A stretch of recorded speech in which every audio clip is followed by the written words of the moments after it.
What's up everybody, welcome back to Cilinix Crypto. Hope you're all doing great and welcome to this special new video in which, just to give you a short description, we're going to be talking about how to know when to sell.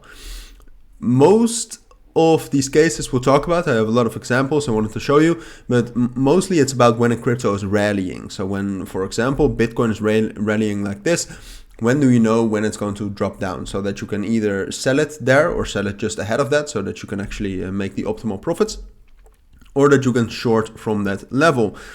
I wanted to make this video because I think it's important to know when a crypto, I mean, a quick disclaimer, you can never know for sure when it's going to drop down, but you do. Trading is a probabilities game, and you can have a higher probability that it will fall at one certain point.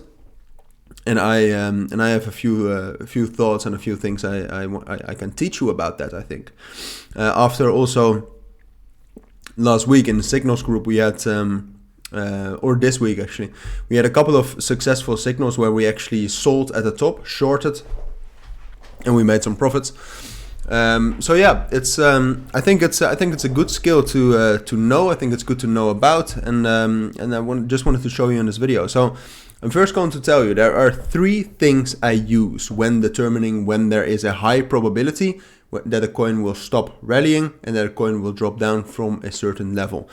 And don't worry, throughout the whole video it will become more clear and more clear, because we'll also take a look at some examples. But the three things, and those are the three most important things you need to know about, and you need to remember them. The three things which actually can help you determining a top or when a crypto will start rallying are: one, psychological resistance levels. All right, I'll talk about briefly what that is in a moment. Second of all, Fibonacci retracement of old Fibonacci retracement levels. All right, so Fibonacci retracement of old Fibonacci retracement levels. I'll show you everything in a video, don't worry.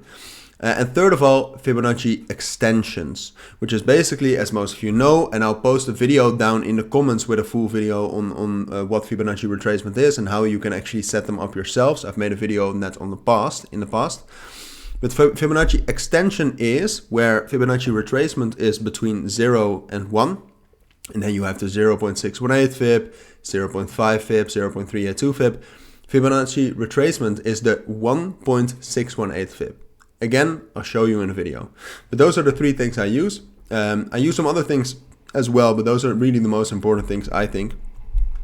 So psychological resistance levels, Fibonacci retracement of old Fibonacci levels, and 1.618, 2.618, 3.618 Fibonacci extensions from more recent fibs most of the times. But all right, let's get into the examples, because I think you'll learn the most by actually seeing it in action. So this is Bitcoin. We all know that Bitcoin has rallied quite a bit. What we did in the signal group is we shorted from this level right here at around 27,500, where our take profit was 27,000. So that hit. Why I shorted from this level is for two reasons. First of all, it's a psychological resistance level. So examples of psychological levels are basically people tend to sell at round numbers. So people tend to sell at $1, $1.50, $1.75, $2. For Bitcoin, people tend to sell at $25,000. Here you can see that we found massive resistance there. 27,500, 30,000 if we get there. We can also take a look at more in the past at 20,000, which also has served as a major key level, but not while we were rallying. But 25,000 and 27,500, that's that round number in work. That was one of the reasons why I shorted from that level. A different thing was also that we had the 0.382 fib there from, as you might remember, an old Fibonacci retracement. This Fibonacci level, as you can see, goes all the way from the top on April last year to the bottom after the FTX crash. That's a huge fib on the daily time frame, so it's a very strong one. And those fibs you need the old ones, the strong ones, from very high tops to very low bottoms. Those are the strongest ones. And there at that level, at 27,500, you had a psychological level and the 382 fib. So that made it quite strong, because the key is you cannot always know when the top is, and most of the times just one of these indicators we talked about is not enough. You need to add on things. So if you have two together, psychological level and a Fibonacci retracement, it becomes more likely that the price will drop down from that level. But for example, if you go to the 4-hour time frame, you can also see that this 1.618 fib Fibonacci extension, the third one, coming from this fib. And again, if you want to learn how to actually use Fibonacci retracements and how to set up those fib levels, there's a video down in the pinned comment. There will also be instructions on how to join the Signal group if you want to check that out. But here you can see, here this level, 26,000, a minor psychological resistance level, but still it is, plus the 1.618 fib, and we found resistance there. Got some drawdown, but we found resistance there. All right, let's get on with some new examples. I don't want to make this video too long. Conflux.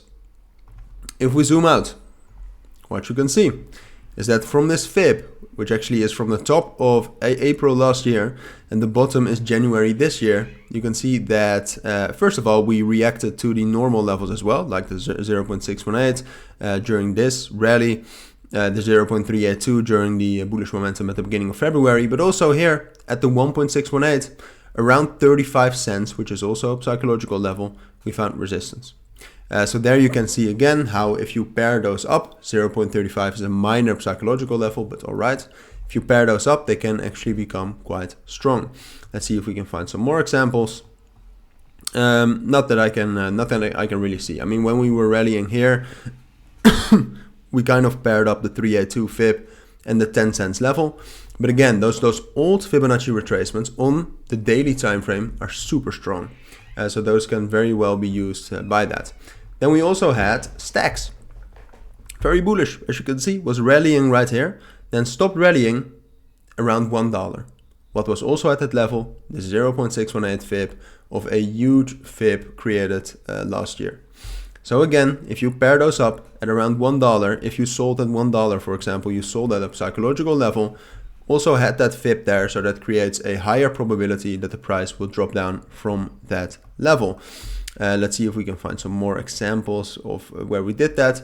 Yeah, first of all, when we were rallying at the beginning of February, where we found resistance.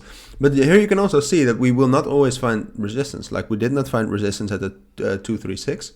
We did not find resistance at the 382, but we did find resistance at the 0.5, which was also at a key level. So you kind of need to combine them to create a higher probability that the price will fall down. But trust me, if you start using them and you start testing it for yourself, it actually does work fairly well. So here, this is another example of a psychological level and that key level. Let's see if we have another example of the 1.618. I don't think so, but that 1.618, especially 1.618, 2.618, 3.618 are good as well. In terms of that's Fibonacci extension. But the 1.618 is very, very strong. I would like to, like, for example, this is a relatively, no, that fib is not too great. But all right, here we have the rally that IMX had, for example, which we also shorted. What you can see on the 4-hour time frame is that we were rallying very hard. And where did we stop? Again, at one of those Fibonacci retracement levels from a old Fibonacci retracement line, and the 1.5 psychological resistance level. So it works. If you learn when it works and when it does not work, this I think is a great skill to add to your trading skills.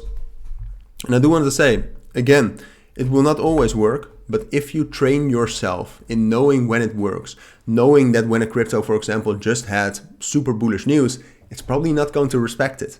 But you'll learn that on the way. I just wanted to share you some skills and some techniques I use to at least increase that probability.